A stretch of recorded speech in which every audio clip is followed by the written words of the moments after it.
السلام عليكم حبايبي، يا رب تكونوا بخير. شايفين الجمال اللي قدامنا ده؟ انا مش عايزه اقول لكم.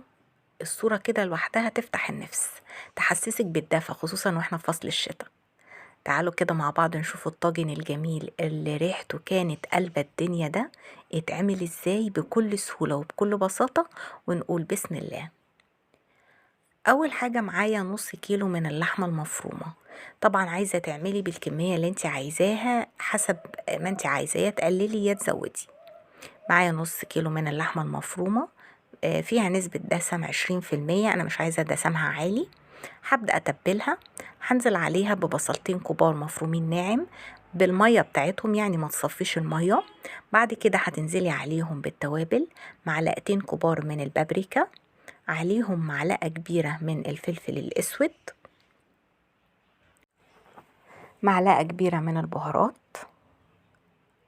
بعد كده هنزل عليهم بحبة كده بقدونس حلوين، زي ما احنا شايفين التوابل وبقدونس. وابدأي بقى من على الوش كده ادعكي البصل بالتوابل الجميلة دي قبل ما تخلطيه باللحمة. يعني انا عايزاكي كده من على الوش تبدأي تخلطي التوابل الحلوة دي قوي وتدعكيها كويس جدا بالبصل بتاعك. بعد كده هننزل ببيضة، عليهم 3 معالق كبار من البقسماط.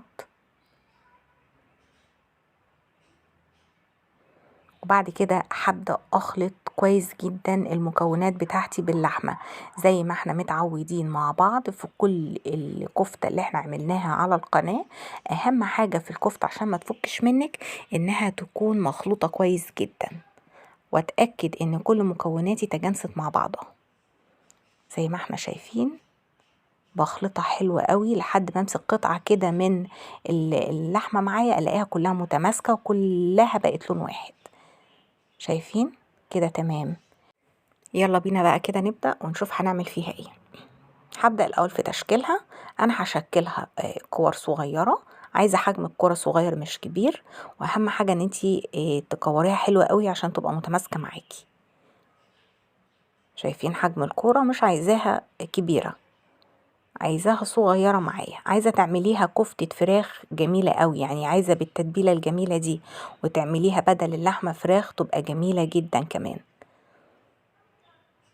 خلاص بعمل الكمية كلها زي ما انتوا شايفين كده، كور كلها تقريبا مقاس واحد، علشان ابدأ اجهز للطاجن الجميل بتاعي اللي احنا عملناه. وهنشوف مع بعض الصوص بتاعه عبارة عن ايه. خلصت الكمية كلها، وفي بولة بقى هجيب الخلطة بتاعت الطاجن بتاعتي. هحط هنا بصلتين كبار متقطعين جوانح، عليهم فلفل اخضر، وعليهم طماطم متقطعين مكعبات صغيرة. معايا هنا راس توم حلوة كده متقطعة حلقات. هنزل بالبهارات والفلفل الاسود والملح والبابريكا. نزلت بالتوابل بتاعتي كلها. بعد كده هنزل بشوية من الكزبرة الخضراء. الكزبرة الخضراء بقى دي هتفتح لي ريحة الطاجن وهتخلي طعمه خطير. نزلت بمعلقة كبيرة من الزيت، وبدأت بقى أخلط كل التوابل بالمكونات والخضار الجميل ده كده مع بعضه. ادعكيه حلو قوي لحد ما تشمي ريحة البصل بالتوابل الجميلة طلعت معاكي. خلطتها كويس تمام. هاتوا بقى الطاجن بتاعنا الجميل، وابدأي انزلي بالخلطة الحلوة ديت في الطاجن من تحت. افرديها كويس جدا وتسويها حلوة قوي علشان نبدأ نرص الكفتة بتاعتنا عليه. هبدأ بقى انزل بكور الكفتة كده جنب بعضها، يعني عايزاكي تبقى ما فيش مسافة بينها، لان هي اصلا طبيعتها هتكش بعد ما تستوي. فعشان ما يبقاش الطاجن فيه فراغات كتير، خلي الكور اللحمة بتاعتك كلها جنب بعضها زي ما انتوا شايفين كده. خلاص هبدأ بقى انا انزل عليها بالصوص اللي احنا عملناه. الصوص ده عبارة عن صلصة، الصلصة بتاعتنا العادية اللي احنا بنفرزها في الفريزر.